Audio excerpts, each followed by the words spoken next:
Bueno, ahora vamos a analizar el bloque número 2, que era el de practicar el proceso de lectura y escritura. ¿Ok? El proceso de lectura-escritura.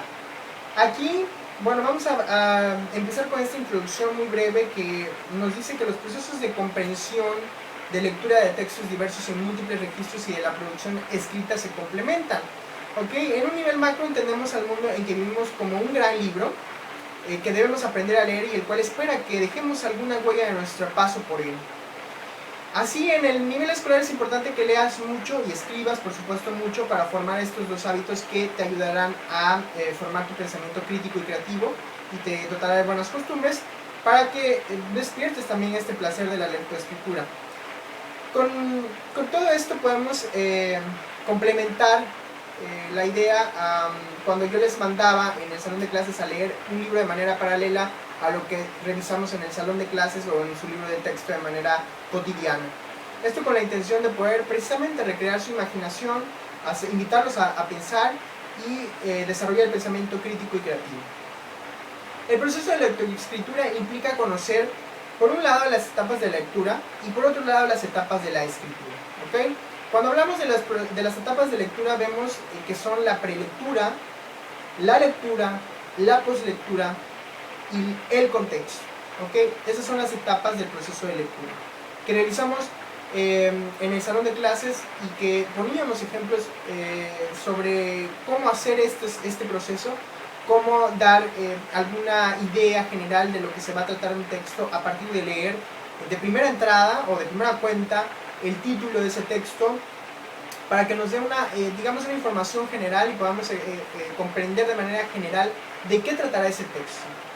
Entonces, con esta prelectura, este primer acercamiento a la lectura, sabemos más o menos de qué nos hablará el texto, pero sin necesidad de saber de manera puntual el contenido del mismo.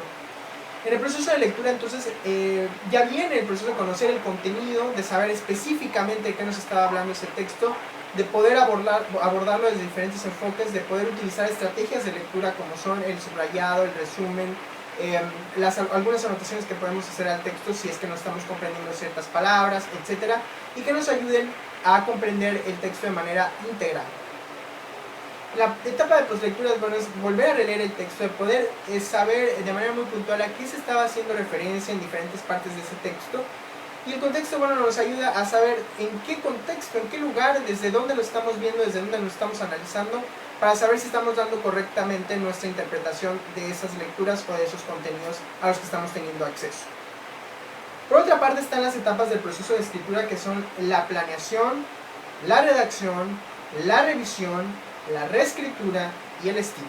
¿Okay? Son diferentes formas de tener acceso a las etapas de la escritura. Bueno, la planeación, como ustedes bien lo saben, implica hacer toda una estrategia que nos permita adecuar nuestros procesos de escritura en función de las formas o de la intención que tengamos de comunicar ciertas cosas o ciertos sentimientos, como revisamos en el bloque anterior, el asunto de la intención comunicativa. En el proceso de la planeación se da uno cuenta que redactar significa poner de orden a las ideas, ponerlas bien en orden, en buena fila, para poder empezar a construir una idea general, una idea clara de lo que queremos escribir. Para ello necesitamos seguir cierto orden, ¿no? Planificar, prescribir, después escribir, redactar, reescribir, corregir, ¿ok? ¿Qué quiero conseguir? Hay algunas preguntas que podemos nosotros hacernos a la hora de escribir un texto y siempre vamos a tener que responder básicamente a este tipo de preguntas o a un estilo de preguntas como esta. ¿Qué quiero conseguir con este texto? ¿No? Es una primera pregunta. Otra es, ¿cómo quiero que reaccionen los lectores? ¿De qué manera quiero que ellos reaccionen? ¿Qué quiero que hagan con mi texto? Ahora, ¿cómo formulo en pocas palabras mi propósito? ¿Ok? Para la audiencia podemos ponernos como ejemplos o como preguntas: ¿qué sé de las personas que les van a leer mi texto? ¿Qué saben del tema sobre el cual escribo? ¿Qué impacto quiero causarles a esas personas? ¿Qué información tengo que explicarles? ¿Cómo le tengo que explicar? ¿Cuándo leerán el texto y cómo? ¿Ok? Y para el asunto del autor o del emisor, quien debe pensar, tengo que hacerme preguntas como estas: ¿Qué relación espero establecer con la audiencia? ¿Cómo quiero presentarme? ¿Qué imagen mía quiero proyectar en el texto? ¿Qué tono quiero adoptar en ese texto? ¿Okay? Tenemos que planificar todo el proceso de escritura, es decir, tenemos que saber cuál es la intención comunicativa de nuestro texto.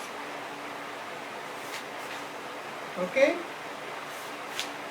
Vimos también el tema en este bloque de los problemas comunes que se tienen en la redacción a la hora de escribir, a la hora de redactar, ¿sí? A la hora de desarrollar un estilo personal, de reescribir. Y esos problemas comunes de la redacción vimos que eran la monotonía, la pobreza del lenguaje, ¿sí? Que es repetir varias veces la misma palabra en un párrafo. El pleonasmo, que es la repetición de palabras o conceptos en forma innecesaria. Vimos el barbarismo, que es cuando se emplean palabras extranjeras en lugar de términos equivalentes en el español.